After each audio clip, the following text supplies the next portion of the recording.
Pilihlah Kristus di atas segala sesuatu. Saya Agustinus. Selamat datang pada channel Touching Heavens, tempat kita mengenal dan belajar kebenaran firman Tuhan dalam Alkitab. Karena Alkitab membimbing hidup kepada Kristus.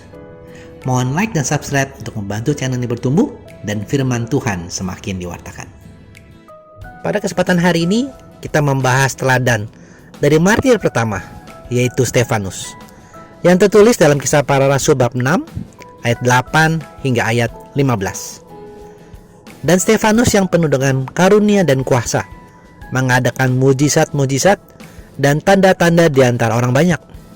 Tetapi tampillah beberapa orang dari jemaat Yahudi yang disebut jemaat orang Libertini. Anggota-anggota jemaat itu adalah orang-orang dari Kirene dan dari Alexandria, bersama dengan beberapa orang Yahudi dari Kilikia dan dari Asia. Orang-orang itu bersoal jawab dengan Stefanus, tetapi mereka tidak sanggup melawan hikmatnya dan roh yang mendorong dia berbicara. Lalu mereka menghasut beberapa orang untuk mengatakan, "Kami telah mendengar dia mengucapkan kata-kata hujat terhadap Musa dan Allah." Dengan jalan demikian, mereka mengadakan suatu gerakan di antara orang banyak, serta tua-tua dan ahli-ahli Taurat. Mereka menyergap Stefanus, menyeretnya, dan membawanya ke hadapan mahkamah agama. Lalu mereka memajukan saksi-saksi palsu yang berkata, "Orang ini terus-menerus mengucapkan perkataan yang menghina tempat kudus ini dan hukum Taurat.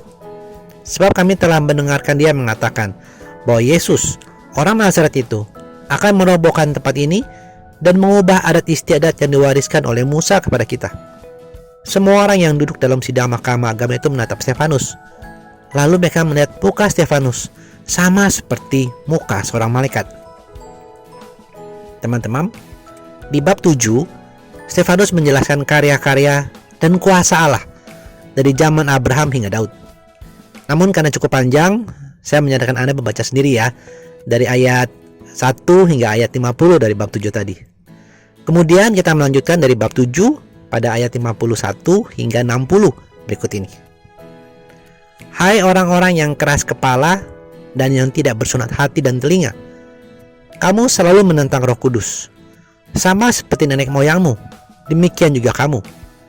Siapakah dari nabi-nabi yang tidak dianiaya oleh nenek moyangmu? Bahkan mereka membunuh orang-orang yang lebih dahulu memberitakan tentang kedatangan orang benar, yang sekarang telah kamu hianati dan kamu bunuh.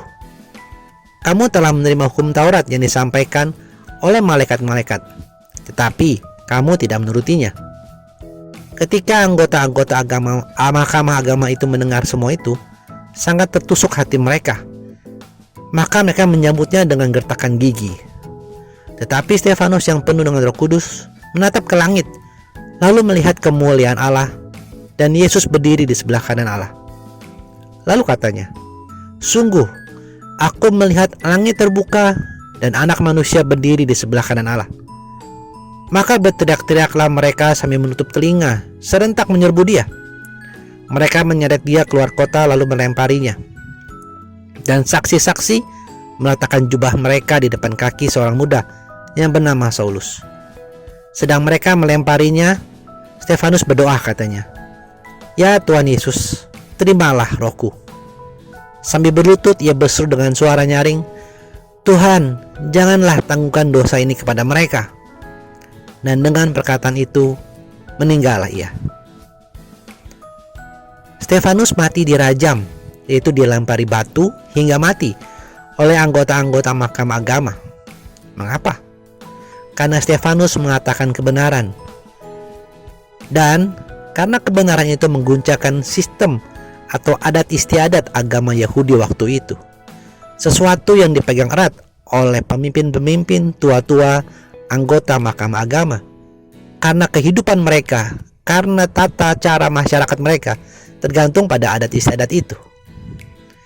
Mungkin kita tidak mengalami hal se-ekstrem ini, tapi ada baiknya kita merenungkan bagaimana tindakan atau pilihan kita jika kita dihadapi situasi ancaman hidup dengan mati dengan pilihan menyangkal Kristus. Apakah kita rela, bahkan berani memilih Kristus di atas hidup kita sendiri? Jawabannya memang seharusnya iya ya teman-teman. Iya untuk memilih Kristus. Tapi hal ini tidak mudah. Apalagi jika kita memikirkan saudara-saudari atau sanak famili kita. Teman-teman, semoga kita tidak pernah mengalami peristiwa seperti ini. Namun sehari-hari pun, mari kita belajar untuk senantiasa memilih Kristus. Misalkan, saat pilihan ke gereja atau nonton film seri, pilihan ikut PD atau ikut acara senang-senang, atau pilihan mendengarkan renungan atau mendengarkan musik. Dengan belajar melatih pikiran dan jiwa kita untuk selalu memilih Kristus, maka pada saatnya nanti kita pun rela dan berani memilih Kristus di atas segala sesuatu.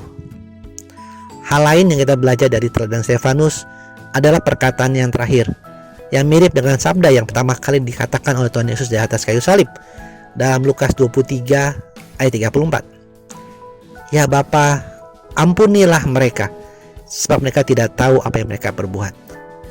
Teladan dari Stefanus adalah untuk pengampunan. Meskipun kita dijahati, meskipun kita dicurangi, tapi kita belajar mengampuni, belajar mendoakan mereka. Teman-teman, kita belajar hidup seturut rencana dan pimpinan Roh Kudus, sehingga relasi kita semakin intim dengan Tuhan Yesus Kristus, dan agar karakter kita semakin serupa dengannya hari demi hari. Terima kasih sudah menyaksikan. Sampai bertemu pada video kanal Alkitab Rabu depan. Kasih karunia Tuhan Yesus Kristus menyertai Anda semua. Amin.